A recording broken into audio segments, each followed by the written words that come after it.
musidɓe yeɓoɓe ayawo haɓirde Fouta.com on calminama on juurama caggal hanki nde min mbaɗi Madina Soubalo en ji ndiyam ɗam hono no ɗum wayi toon to Madina Soubalo hande eɗen ɗo e aram noon woni ko e nder commune mo Madina Diadɓe hakkude mumen e Madina Diadɓe ko kiloji 5 hande noon garɗen ƴewde holno ndiyam ɗam way toon so Allah jaaɓi men jewtiɗe e population kono kadi ɓoyata inchallahu rabbi mo ganduɗa kañum woni e jagorgal mo ganduɗa kañum toppiti hono assainissement mo yetto ɗo e aram gam tigui ƴewde holno golle ɗe mbayi eɗen gandi wuuro ngo ko ndiyam taari ɗum hono gouverneur arino ɗo dañi ko yewtidi e population sous-préfet ari ɗo hande noon eɗen jaɓɓo joni inchallah so Allah jaaɓi hono ministre mo ganduɗa kañum e jogui hono assainissement ministre de la santé hoore mum ari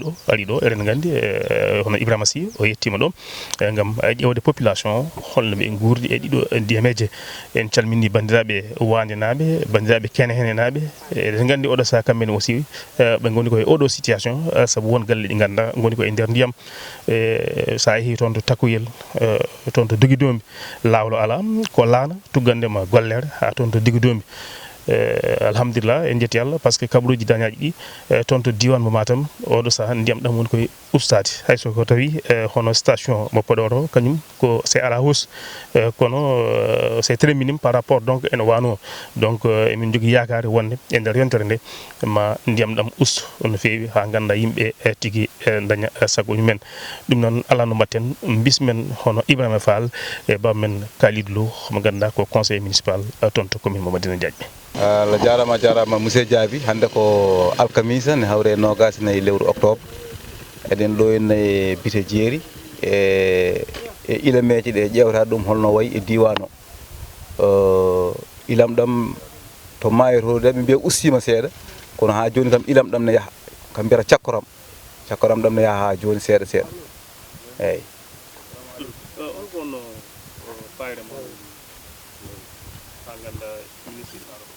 eyyi minen fayre amen ko ndiyam sarimin banggueji foof to banggue jeeri ndi e banggue maayo o foof ko ndiyam sarimin joni noon ndiyam ummiɗam jeeriɗam nan rekane fate wuuro ngo ɗin kulhuli min joguino par ce que ari ha yetti wuuro ngo mais Allah e nelaɗo mum noon wulago ngo nde wullande laamu ngu dilli hen ari waɗi hen ko wawi par ce que ɓe gaddi ɗo machine o ari barani min kalɗo ɓurno wadde dansé ɓe barani min ɗon kono ha joni kam ittani kulhuli ne godi to batte maayo to banggue maayo ngo il faut so yalti min jiiɗi min toppitane no fewnira pour ndema maayo ngo wasa hankadi darto natta arde wuuro ngo sikkano aussi wonko wone e yimɓeɓe par ce que nokku momin goni o ko keenel ƴetteteɗo woni carrière en mbi aussi entreprise aji wonɗe no gara ɗo ene ƴettete gayni ɗoɓata yo ɗum ko caɗele mawɗe par ce que ko ɗo ko carrière o diwan o foof ɗo ha Ilamor Fil kam fof ko ɗo ɓe guittata ceenal ɗo ɓe nokkata ceenal kadi ceenal ɗo ngal ɗo ɓe nokka ɗum ɗo ko lawol min ngala lawol jaltirgol pour fade jeeri mais kamɓe ɗo ɓe garata ɓe nokka ceenal ɗo ko lawol ɗo ɓe garata ɓe nokka kadi min donki andude laamu ngu holko fade majjum pour fewnande min lawol jaltugol min ngala lawol jaltugol min ngala lawol jaltoyol Madina komin jookiɓe to batte laabi to eyyi ceenal ngal ɓe nokkata ngal noon ɓe nokka ɗum koye lawol ɓe ñaami lawol ngol ha taƴi ɗon tañño rawani ɗon gad taƴi hikka eyyi alors so ndiyam ɗam ɓennino hol kono wawno bonnude so ndiyam ɗam ɓennino janje majjam ko Madina Diadji ɗo baraɗo so min cukkano ɗum ko doggere Madina ɗam jaaƴoyto doggere Madina par ce que raftata koye lawol mum ko ɗo rewanno mawɓe mbi ko ɗo ɗam rewanno janje majjam ko Madina no jiirum ilam ɗam kam ene wayno ɗum hulɓininoma ka banggueji fof noon hono no Ibrahima Fall wi ni ɗum hulɓinima to banggue maayo hulɓinima to banggue dow to banggue dow o toon kadi elle kadi toon kadi ɓurno wonno ndiyam so rangani kuɓeje kadi ko ɓakki ene naata e nder kuɓeje ɓakke ɗum ɗon ko danger eyyi ɗum kam woni hulɓininoma e on banggue alhamdulillah rabbil alamina noon laamu ngu waɗi hen fodde mum waɗi hen ballal mum ɓe gari ɓe mbarani min kala ɗo wuddere wonno ɓe mbari ɗum gonga ha joni wonko heddi kono noon ko ɓurno hulede ko kam alhamdulillah rabbil alamin ɓe mbaɗi hen fodde mabɓe hande en jim wona aram tan woni oɗo situation par ce que en fiɗi wonde nande wonde hande ko gure wayno waande en waɓino hannde kene hen ha oga banggue dogitoɓe en fof hannde ko joni sorte ndiyam ene woodi ene wayno waande joni ko wuro men waande ndiyam yeehi ha naato e nder jama no juulatno ɓenne kadi ko kañum en darani hannde koye mumen ene mbaɗa mbara mbaɗa gambi mbaɗa machine ngaji ne mbaɗa évacuer ndiyam ɗam ene jaltina ɓen fof wulangu men ari ha yettima ɗo yettima laamu ngu ne kadi ko heddi noon laamu ngu ne heddi yettade toon e on banggue ɓe jettaki on banggue ken hene kadi ko hono noon ɓe jettaki toon te ko guure gonɗe en danger hannde ɗe gonɗen eyyi guure ɗe hannde eɗe gonde kulol so Allah walli en ɗum gasi e o tama gonɗen ene moƴƴi so wawani gasde ɗo joni kam yooɓe gandu kam on danger ene woodi hay sirande wondade en kadi guure ɗe kadi ko jollata eyyi ko kalɗa ko ne woodi won hen ko kalɗa kadi ko yimɓeɓe ene mbaɗani ɗum koye mumen won hen kadi noon ko Allah waɗani en ɗum saabu banggue maayo ɗo aram ɗo joni ɗo wiyete wuuro ngo ɗo wonno ɗo maayo ngo ñaami ɗum ko ene yaha e 30 métres walla ɓuuri ni eyyi ɗum fof nane nder ndiyam hannde ko maayo ngo ñaami ɗum yimɓeɓe donkiɗo koɗi gone wadde déplacé ene jalta wuuro ngo ha naati e nokkuji ɗo ndiyam ɗam wonatno ɗum fof ene hen ko heddi noon yimɓeɓe wone majɓe wone guure so mbaɗama wone dikuji ɗi ganduɗa eɓe mbawi hodde e nder wuuro he taw probléme ala eyyi kono noon so waɗaka hono ɗum hayso hoɗama ne hayso ilam seeɗa aroy ene wawi kadi tawa ɗumen saabu ko yimɓeɓe gaari ha e place uji ɗo ndiyam ɗam wonatno ɗo koddi ɗon ɗum fof nan ɗon guure ɗe ɗo takkiɗe dande ma fof noon ko noon mbayi kala ndiyam ɗam no ardata ni force ngo nawa ngore ɗe ene jaaha ha galleji gonnuɗo ɗon kadi naata e ndiyam hande wonta par la force ma joomumen mbaɗa déplacé ngala tereji ɗo goni alay saago koɗa ndiyam wonno ɗum noon wallata ɓe koɓe mbaɗane dikuji ɗi ganduɗa ene mbawi barde ndiyam ɗam wasa yettade ɗo ɓe koɗi ɗum kono banggue koɗki kam alay saago yimɓe mbaɗa déplacé par ce que konno to ndiyam ɗam ñaami eyyi ɗum kam ene adda lor kadi haalama haaltama population ene tiiɗi koye kono noon laamu ngu daraki so ngu darino tan ɓe kaɗat ɗum wasa wodde eyyi ɓe daraki e on banggue saabu hay minen ɗo wiyete carriére o ɗo min darima ha min ɗeɓi ɗon habde yimɓe somin gaari mbiya on ɓuurani min e commune he on ɓuurani min e nokku o eyyi somin mbiya emin kaɗa ɗumen kadi wonta emin kaɓa e umen ɗum noon min gullitinoma laamu arino kadi ha fawi hen guite mumen kono noon ɓe kaɗani ɗum saabu won société ji gara ɗo ƴetta ɗo ceene eyyi ɗum fof min darinoma yidde hadde ɗum kono noon hande laamu ngu daraki on banggue voilà kadi ɓe bonni ko laabi amen nani ko laabi ɗomin ndewanno ko hen ɓe gasata ceenal ngal laamu ɗi won société goto mbaɗannoɗo demet kaskas ɓe garino ɗo nde ɓe gari ɗo ndesa on ta sous-préfet o si ene ɗo kono haalniɓe koko laaɓi oɗon nokka ɗo oɗon pewnanaɓe ɗo ɓe ndewi ha lawol ngol rewa lawol so wona ɗum goppi hoto liggoɗe ɗon Allah waɗi ɓen kam Allah waɗi darti Allah andi ɗo ɓe nokkoy kono noon hande heddi ko population gonɗo ɗo o mahoɓe kuɓeje ɓe e joom camion ngaji ƴettoɓe leydi ɓe ene jeeyaɓe kañumen garatno somin darima min mbi ɗumen ni mbiya enen fof ndendi commune o ndendino ko on ɓuurani amen won hen ni mbiya ɗo ko leyɗele amen ni leyɗele taniraɓe amen ayi ɗo woni probléme leyɗele taniraɓe mon ene bonnana min kono noon min ndentini on kono jaɓani heddi noon ko laamu ngu aranno waɗa lawol mum hande ko ɗum an ka mawɗo wonko jiiɗa hande ko ɗum barno ɗo ndiyam ɗam yette to en dawata janggo en dawata oɗo samedi paaɗo hay goto yahrani duggere wonko waƴatno en ko wona ɗum par ce que guesse goni ɗo kadi laabi ndiyam ɗi fof ko koɗa so ndiyam ɗam min kaɓano ɗum ɗo ha aussi laamu ngu ari waɗi hen fodde mum tawanno hande Madina wona ɗum haalante ala kadi aram ala ɗo yaltirta rewo e worgo par ce que ndiyam ɗam ruttito ko ha natta e maayo ko caali waɗata jawdi halko yimɓe lora ɗum fof ko hen jeeya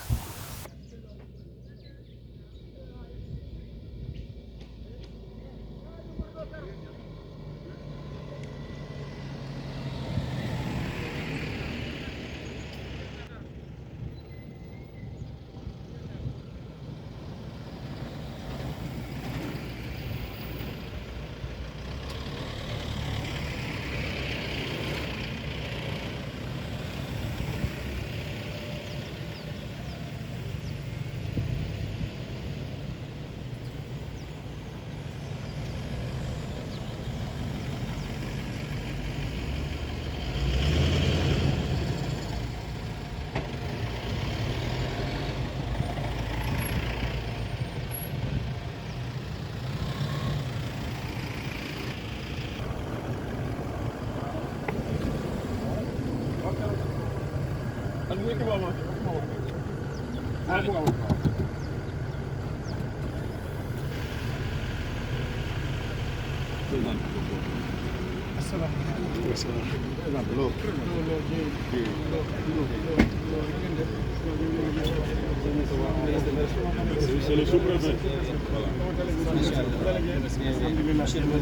allez bien? Ça va, merci. Ça va.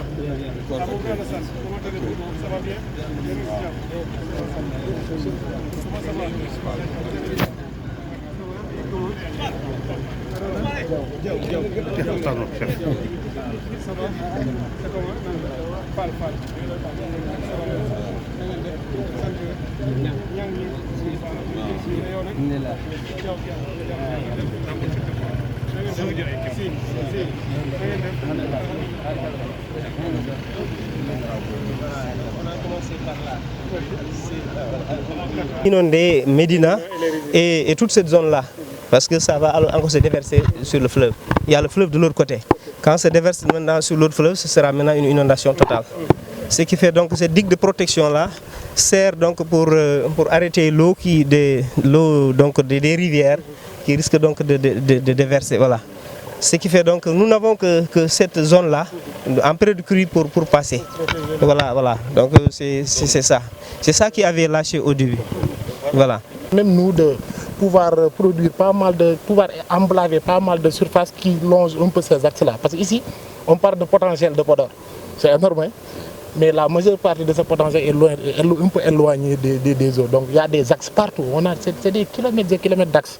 Donc qui sont connectés pendant la crue, ils sont remplis, mais il y a un retrait précoce aussi des eaux. Il y a une entrée, par exemple Podor, quand l'eau monte, donc ça fait des dégâts.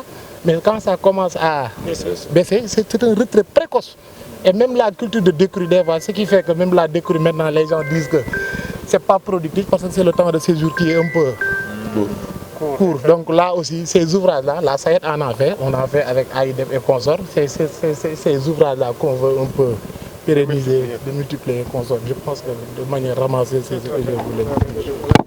Juste ajouter aussi, vous avez parlé tout simplement de l'aspect des inondations, mais vous voyez aussi l'état de la route. Nous sommes complètement enclavés.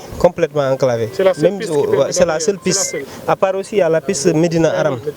Voilà. Et c'est complètement, voilà, c'est impraticable. C'est la seule. Donc véritablement, il faut penser à ça aussi. Voilà, et on l'avait souligné à FH qui avait voulu donc faire quelques efforts, mais pensant aussi que ça nécessite un projet. On a eu quand même à aller jusqu'à Ngaba, là dont je vous parle. On a eu à mesurer la piste, ça faisait, d'après ce qu'il a dit, ça faisait 5 km 800. Alors donc il dit donc sous ce coup-là, donc il ne pouvait rien faire par rapport à ça. Il faut quand même que les autorités saisissent de la situation, parce que ça nécessite un projet. Voilà, donc on s'est conclu sur ça. Ils sont intervenus sur le pont à l'entrée là. Il y avait le pont là. Voilà, effectivement, il y a le pont. Ils l'ont fait. Voilà, le pont a été fait. Okay, voilà, quelle est la situation actuellement dans le village? Par rapport est-ce que les eaux sont carrément dans les... Non. On a sécurisé. Voilà. C'est sécurisé quand même. On les avait remis 2000 sacs à terre. Hein? Okay. Je pense que lors de notre première visite, on les avait remis 2000 sacs à terre et un appui financier consistant pour motiver les jeunes et également acheter du sable, n'est-ce pas, pour au moins sécuriser le village. Mais ce qui est beaucoup plus intéressant sur vos instructions, donc je suis en contact avec M. Tal, déjà on se voit pour la première fois, mais depuis quelques temps on est en contact sur les ouvrages de régulation. Nous en avons identifié à Ngui et à Dunaï, et je pense que dans le cadre des réalisations que nous aurons faites en 2025, on pourra réaliser au moins 2 à 4 ouvrages de régulation dans le département de Podor que nous avions identifié avec ça lui-même. Et déjà présent l'étude qu'ils ont réalisée, on est en contact sur ça pour qu'ils nous mettent à disposition et très rapidement en 2025 on pourra rapidement réaliser ces travaux. Quelques-uns des travaux qui sont déjà identifiés. Je pense que, effectivement, comme il a le dire, dans le cadre d'un projet financé par la Banque mondiale, le PGIR, Donc on a eu, puisque l'agriculture de décrue c'est une réalité au niveau de Fouta et du Podor et de Matam. Donc on a eu à identifier des ouvrages, environ 5 ouvrages qui devraient permettre de sécuriser en tout cas, les cultures de décrue sur plus de 5000 hectares.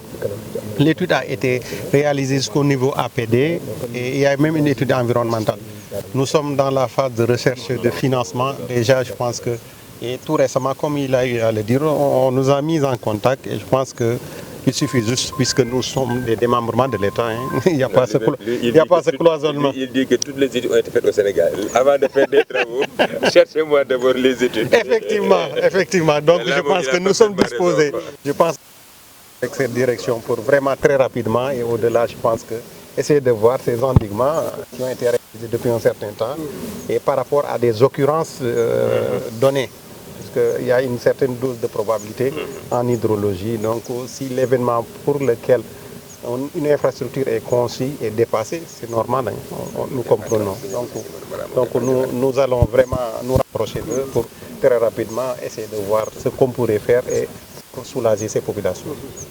Dans l'urgence, parce que à ce stade, je vois bien que cette infrastructure, c'est déjà, on a un peu rafistolé. C'était dans l'urgence, il fallait faire quelque chose pour la stabiliser. Elle demande peut-être encore un suivi assez régulier pour ne pas que les eaux peuvent encore monter. Vous êtes sans doute au courant que la crue est en train de progresser dans cette zone. Il se pourrait qu'elle arrive et qu'elle soit assez forte. On est encore dans les registres de probabilité parce que ça dépend de beaucoup de facteurs en amont. Mais il faut vraiment qu'on se prépare et qu'on regarde toutes les vulnérabilités et essayer de les stabiliser et de les renforcer pour ne pas qu'on ait des problèmes plus qu'on en a déjà. Là, il faut vraiment arriver à ce niveau et déjà toutes les dispositions qui sont prises auprès de la population dans les villages. Et c'est là l'urgence. Les mesures prises par M. le Président de la République et que le Premier ministre a rappelé le dimanche, lorsqu'on a tenu la réunion interministérielle, c'était justement de prendre toutes les dispositions sur les questions urgentes. L'enjeu, c'est de sécuriser la population par les moyens de franchissement, de passage. Il faut que les gens, quand même, quelles que soient les difficultés, qu'on puisse garder la possibilité d'aller et de revenir. Et dans les villages, partout où on peut encore sécuriser et laisser les populations sur place et les aider, il faut le faire. Mais s'il y a un besoin de déplacer ce qui s'est fait ailleurs, il faudra l'envisager. Mais dans l'instant, partout où on peut encore laisser et sécuriser, c'est ça l'urgence. Vraiment, c'était un peu pour voir. Je vois qu'ici, il y a quelque chose qui est déjà fait. Bon, le fait déjà que vous ayez, par des moyens même sommaires, pu stabiliser, c'est déjà une avancée assez significative. Et il faudra continuer dans ce sens. Monsieur le maire, je pense que vous pouvez aussi dire un mot. Vous êtes... Oui, avant tout, Monsieur le ministre, nous vous remercions de votre visite et de venir vraiment s'enquérir des problèmes des populations. Je pense qu'il y a le groupe Cascas, ils ont fait l'endiguement de Cascas. Et juste à Demwassa, ce n'était pas prévu, c'était pareil. On a demandé l'intervention du gouverneur et il nous a demandé de saisir la société. Ils l'ont fait. Et encore, le village de Tila, le périmètre est vraiment envahi par les eaux ce matin. Tila et Sarusuki. Et là, j'ai dit impérativement, il faut qu'ils descendent là-bas. Et on a pu trouver du gasoil. Et là, actuellement, ils sont là-bas en train de faire les périmètres de Tila et de Zermassa qui sont envahis ce matin parce que les eaux, ça commence à progresser. Ça progresse, donc je voulais dire. Oui, il est là-bas. Il est là-bas. Je l'ai mobilisé. Je lui ai dit non, moi-même, je ne saisis pas le gouverneur. Là, on vous consigne et vous faites le travail. C'est bien. C'est la bonne réaction. Non, mais ils sont là pour ça. Donc, vous avez bien fait. Vous voyez la souffrance des gens. Et vraiment aussi, on a reçu des vivres depuis avant-hier, 11 tonnes 500. Par CSA, par le biais du sous-préfet, avec une commission vraiment qui l'a supervisée. Et ce matin, je viens de faire les remises aux populations, donc avec les chefs de village. Et nous aussi, en tant qu'acteurs de développement et encore politiciens, moi personnellement, j'ai mis 15 tonnes et je l'ai stocké. avec des produits détergents et tout ça, avec mes partenaires au développement qui sont à Dakar. Et ils ont convoyé tout cela et c'est au niveau de la mairie.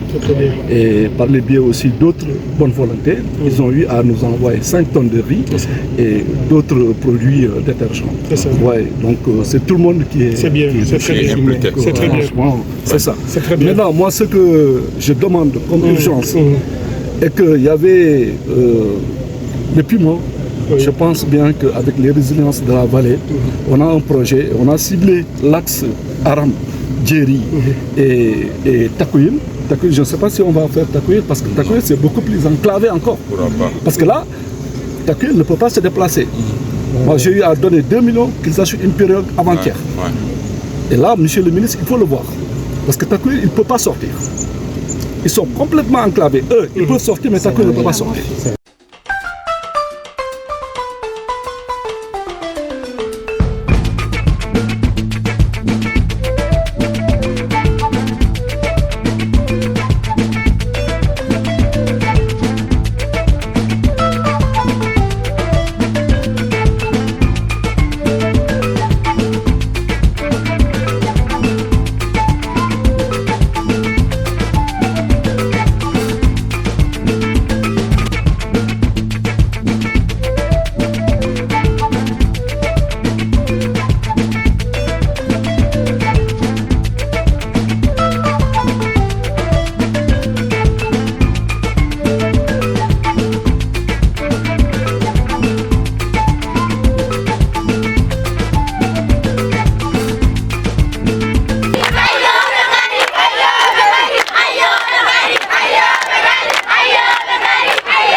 bimi salmini ɓe bandiraɓe goto fof mbeɗa salmini ɗum inde mum yettode mum amin jetta on noon saabu guila probléme o fuɗɗi ɓuuri joni mataw si wala voyage aroɓe ɗo ummade ministre tan si préfet ha heeɓi leydi ala hemo arani ɗo fodde manan laabi 6 joni walla 5 koɓe gaɗa ɗo ɗum noon ko jomum wattude haqqille ko haalte ko amin jettaɓe tan e façon moɓe goni e dow mum par ce que ɓe notima e golle he law adi ɗo ko groupe manan officier ji ɓen gadi arde ɗo ɓen cukkiti golle ɗe guila koɓe ɓenni ko ha ɗo ɓe dartaki ta balɗe ɗiɗi semaine foof waddat arɓe ɗo guila ministre uji ha e gouverneur ha e sous gouverneur ha koɓe foof koyɗe mabɓe min jettaɓe min jarnaɓe koye golle heɓe goni min ala komin ɓeydata ko mbaɗata ko haydara Allah jarama on jarama on juurama monsieur le ministre a salminama a juurama a weltanama e garagal ma ɗo henne min beltima hen no fewi min jaami koɗo wiyete Kene Hene nanɗo ɗo less Aram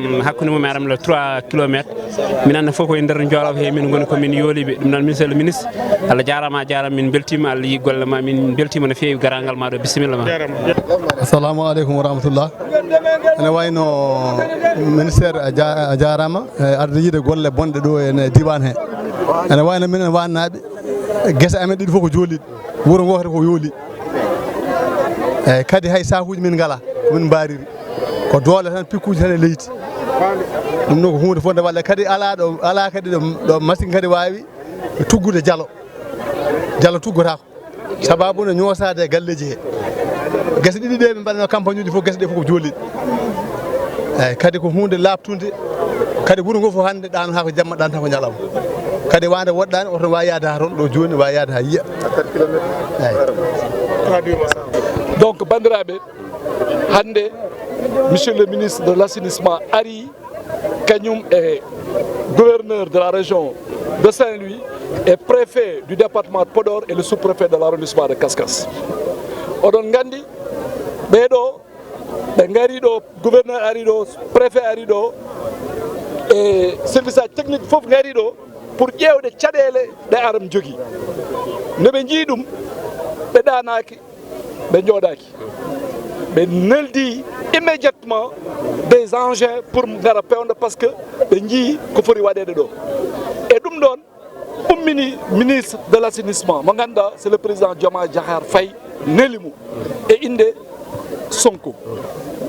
Donc Ousmane Sonko kañum ardiɓe wi eɓe ngar ɓe ƴewɗo par ce que hande ala opposition ɗo, hande yimɓe fof ko neɗɗo goto par ce que ɓeɗo e menen enen fof jiiɗi yumma jiiɗi baba ɓe ngari ƴewde les caɗele ɗe e mbawno hadde de l' autre côté. Mais je sais que le ministre c'est la population tahimo ummade, o ari pour yiide on e haalande on kala ko cohluɗon yimɓe ƴeewa ko poti réglé ɗe dégle ɗum.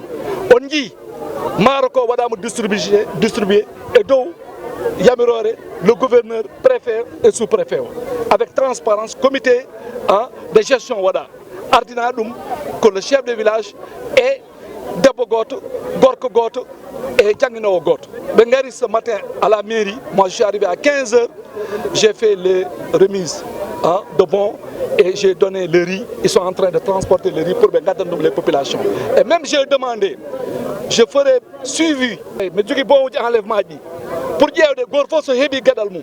Donc c'est un contrôle que moi je vais faire après pour que les gens sachent que comme état neldi ko yettima ɗum. Donc là mo neldi ɗum 11 tonnes 500 on l'a reçu hier. Mais que jiɗa ɗum ɗon, le maire, lui, personnellement, il a mis 15 tonnes, je l'ai stocké. C'est pour les populations. Dans 2 jours, 3 jours, j'aurai des gens qui vont dire qu'ils sont été envahis. Et ça, c'est de la prévision, avec des détergents et tout ce qui suit. Donc, je le fais parce que je suis un citoyen et je suis le premier citoyen de la commune. Je dois le faire. Donc, monsieur le ministre, franchement, nous voulons les remercier. Aram Nabe, maa ngi leen di nuyu bu baax. Salmina onon fof no feewi. Maa ngi ñëw fii ci turu président de la République. O ari ko inde président de la République. Bassirou Diomaye Diakhar Faye. Bassirou Diomaye Diakhar Faye. Ak ci turu monsieur le premier ministre. Et inde premier ministre o. Monsieur Ousmane Sonko. Ousmane Sonko. Pour wax leen ni yëg nañu seen mettit. Oui, pour andi ɗon o heeɓi caɗele moɗon. Yëg nañu jafe-jafe bi. Wi caɗele moɗon e mettede moɗon e haɓre moɗon. Ñooma wax naa ñëw ba fii. Wi ko kamɓe nelimo yo ar ha ga en. Pour ma gis leen. O yiya on. Pour ma déglu leen. O hetto on. Pour ma waxtaan ak yéen. O yewtide e moɗon. Pour ma massawu leen coono bi. O wi on yon massa coono. ñu ngi bi ñu yëgee jafe-jafe bi. nde ɓe tini caɗele nde. mbir yàlla la. ɓe gandi ko galal Allah waɗi noon hoddiro Allah. yéen a ngi dëkk ci wetu dex bi. koɗɗon koye sara maayo. xam ngeen dex bi yàgg na indi lu mel nii. ɗon gandi maayo ɓooyi addude ndiyam. waaye ren. hikka noon. ndox dafa bari. ndiyam koko heewi ha ɓurti. ci Mali ci Guinée. to Mali e Guinée. ci Sénégal loolu yëpp dafa dugg ci dex bi. leyɗele ɗeɗo tari fof ndiyam ko heewi e dex bi yokku na bu baax a baax. maayo ngo ko ɓeydi ha heewi ha loolu indi ba dugg ci biir dëkk yi. moo tax président ne. o wi ɗum tagi président wi. nañu ñëw fii seet leen. o wi o ara ɗo ƴeewen. ñu déglu leen bu baax a baax. o wi keɗeɗe mo no feewi. parce que nee na même bu dee benn sénégalais la. o wi hay so woni neɗɗo goto sénégalais. mu nekk si jafe-jafe. o wi so woni caɗele. lu mu sore sore. o wi ko woɗɗi ko pop. gouvernement bi war na dem foofu. o wi laamu woni foti arde ƴewde on. même bu doon damay dugg ci ndox bi. o wi hay so mo juwoy ndiyam ɗam. comme yéen ni ngeen siy duggee. o wi comme enen no natirɗen ni. dama war a def loolu pour yegg si yéen. o wi kanko ministre omo jogui droit wadde no gonirɗen ni o juwo no juurɗen ni. parce que loolu la ñu war a def pour suñu askan bi. o wi ko ɗum umminiɓe ɗum woni darde mabɓe. maa ngi leen di nuyu di leen gërëm bu baax seen taxawaay. o wi omo salmina on omo duwono on. xam naa ni metti na. o wi ene muusi. waaye bi mu amee yéen ñëpp jàppoo ngeen dimbalante ci seen biir. o wi mballodiren e koye men. waa état bi gouverneur. o wi gouverneur nan ɗo dari. préfet. préfet nan ɗo. ak sous préfet. o wi sous préfet nan ɗo. ak directeur yi nekk fii. o wi directeur uji ɗi nan ɗo. ñoom ñëpp ñëw nañu. o wi kamɓe fof eɓen ɗo. ñu ñëw dimbali ci affaire yoon bi. o wi ɓe ngari ko wallodirde men banggue laawol ngol. ñu indi ñu jàppale leen ci. o wi ɓe jiiɗi ko walluden e bange laawol ngol no feewri. waaye loolu mooy li ñu waroon def rek pour régler problème bi urgence. o wi ɗum jeyi sababu déplacement mo waɗi o hunde nde kala no yawri ɗum woni goƴe maɓɓe woni darde maɓɓe. waaye président wax na ñu continuer ak yéen. o wi président Diomaye wi. jafe-jafe bu am rek o wi caɗeele dañƴen ɗe. lu am rek si jafe-jafe. o wi ko daña e caɗeele ko. su ma ko déggee man. o wi kanko so nani. ma yóbbaale ko. o wi o nawa ɗum. su ma demee yeneen yu am suma ginnaaw. o wi so yehi caggal makko. ngeen wax ak gouverneur. o wi kaalanen gouverneur. ak préfet ak sous préfet. o wi ak préfet sous préfet. ngeen wax ak seen maire itam. o wi kaalnen maire men. ak seen kilifa yi nga xam ne ñu ngi si. o wi woni kilifa meɗen monsieur Niang. parce que dañ ñu wax ni. o wi o yiɗi haalde. bu askan wi nekkee ci jafe-jafe. o wi so ɓesgu wone caɗeele. ñëpp dañu war a ànd joxante loxo. o wi yimɓe fof ne pari wallondirde ceɓɗo goɗɗo fof walla keddiɗo. ñu nekk ci nguur gi. o wi to banggue ñu nguur. nekk ci opposition. o wi alaara banggue o woni laamu o woni opposition. ak askan bi. o wi enen fof yen ballodiru. dañu war a joxante loxo. o wi eɗen pori wallondirde. pour ñu dimbali askan bi. o wi ballodiren e ɓesguji ɗi. moo tax may gërëm ñi nga xam ne yëpp dugal nañ seen loxo ci. o wi omo yetta Allah ittuɓe jawɗele muɗumen yidde wallude ɓesguji ɗi omo yetta ɗumen. comme ñëw naa ba fii. o wi tawde kanko monsieur le ministre ari ɗo. gisal naa suma bopp. o yiiri guite makko. dégg naa itam li ngeen wax. o wi o nani kadi ko haala ko.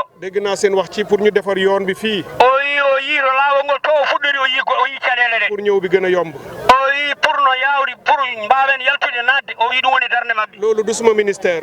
ma demee dinaa ko wax. o wi so yeehi mo haal. dinaa ko wax ministre transport ak infrastructure bi. o wi ministre jogiiɗo ɗum o mo yettin ɗum alhaali o. moom mu bàyyi ci xel. o wi watta hen haqqille muɗum. li ngeen wax ci yeneen dëkk yi ci ginnaaw. o wi woni waande jaanga kenene. dégg nañ ko. o wi o nani. gouverneur dégg na ko. o wi gouverneur nani. préfet dégg na ko. o wi préfet nani. recensement bi dina yegg si foofu. o wi recensement batteɗo ma yettoron. ñu seen tool yi yàqu. o wi gese mon bonde de. ak ñi nekk si jafe-jafe. o wi wonɓe caɗele ɓe. ñoom ñëpp dinañu bind ñu xam ko. o wi kamɓe fof maɓe bindu. su ko defee gouvernement buy ñëw pour indi ndimbal. o wi so tawi laamu ngu ari nadda balle. képp koo xam ne am nga lu yàqu. o wi kala daññoɗo caɗele. dinañu xam kan la ñu mën a yegg si foofu. o wi alhamdulillahi ma yi ko umme laamu faade muɗumen. loolu moo tax ma bëgg ngeen dalal seen xel. o wi ɗum o yiɗi yen gartir haqqillaji men. xam ne yàlla indi na nattu. o wi ko Allah haajiri ni. waaye seen gouvernement du leen fàtte. o wi laamu ngu yejjitta en. président mu ngi leen di nuyu di leen seet. o wi président ne salmini en ne yetta en. premier ministre mu ngi leen di seet ci jafe-jafe. o wi premier ministre sama turando Ousmane Sonko ne salmino ne duwo noon. gouvernement bi yëpp mu ngi leen di seet. o wi gouvernement fof ne salminoon. kon ñu ngi sant yàlla bu baax. o wi en jetti Allah. xanaa li des rek mooy ñu tàllal loxo. o wi heddi ko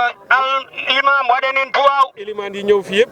o wi almameɓe arɓe ɗo ɓe fof. ñu ngi leen di nuyu bu baax. o wi omo salminoon. ñu ngi leen di tàllal loxo ñu ñaanal. o wi omo werti juuɗe mo ñaagui duwaw. pour yàlla wàññi jafe-jafe bi. o wi nde Allah waɗata sutura caɗele ɗe usto. yéene bu ñu am ci réew bi. o wi anni o. président de la république. o wi anni e makko président. ak premier ministre. o wi premier ministre. yéene bu ñu am ci Sénégal yëpp. o wi enen Sénégal naaɓe.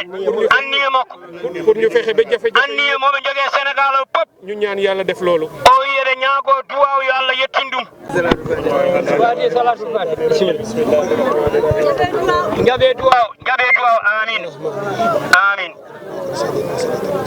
amin ya rabbal alamin amin ya amin آمين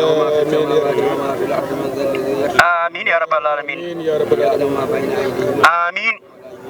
آمين آمين يا رب العالمين آمين آمين آمين يا رب العالمين آمين آمين آمين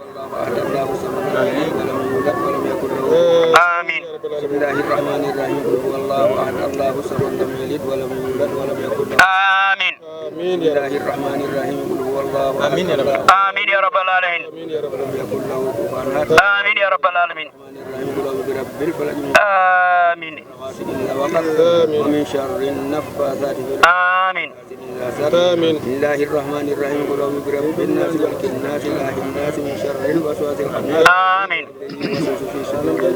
آمين آمين يا رب اللهم صل على سيدنا آمين nga dellu si jàmm nga fekk si jàmm آمين يا رب العالمين وعلى آله حق قدره آمين إن الله وملائكته يصلون على النبي يا أيها الذين آمنوا آمين عليه وسلموا تسليما آمين الله تعالى عليه وعلى آله وصحبه وسلم تسليما آمين سبحان ربك رب العزة عما يصفون وسلام على المرسلين والحمد لله آمين فاتي